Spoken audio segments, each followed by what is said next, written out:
Hi! శివరూపం గురించి తెలుసుకోవాలనుకుంటున్నారా? అయితే ఈ వీడియో స్కిప్ చేయకుండా చూడండి. శివుని రూపం అపురూపం. స్వామి త్రిశూలం సత్వ, రజో, తమో గుణాలకు ప్రతిరూపం. ఢమరుక శబ్దం బ్రహ్మ స్వరూపం. చంద్రవంక మనో నిగ్రహానికి సూచన. గంగాదేవి పవిత్రతకు సంకేతం. సర్పాలు అహానికి గుర్తులు. పులి చర్మం నిర్మోహత్వాన్ని సూచిస్తది. భస్మం పరిశుద్ధతను తెలియజేస్తది. త్రినేత్రం అంతర్దృష్టికి సాక్ష్యం. మరి రుద్రాక్ష ఏంటి అనుకుంటున్నారా? రుద్రాక్ష శివుడి కన్ను.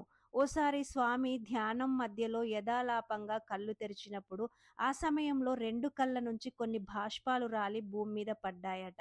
అవే రుద్రాక్షలని చెప్తారు. బిల్వ పత్రాలు ఉంటాయి కదా, ఈ బిల్వ పత్రాలు కూడా శివుడి చెమట బిందువులని అంటారు. మరి అర్థమైంది కదా శివుడి యొక్క ప్రతిరూపం ఎంత గొప్పదో, ఎందుకు ఆరాధిస్తామో. ఈ వీడియో గనుక మీకు నచ్చితే లైక్ చేయండి, షేర్ చేయండి, సబ్స్క్రైబ్ చేసుకోవడం అస్సలు మర్చిపోకండి.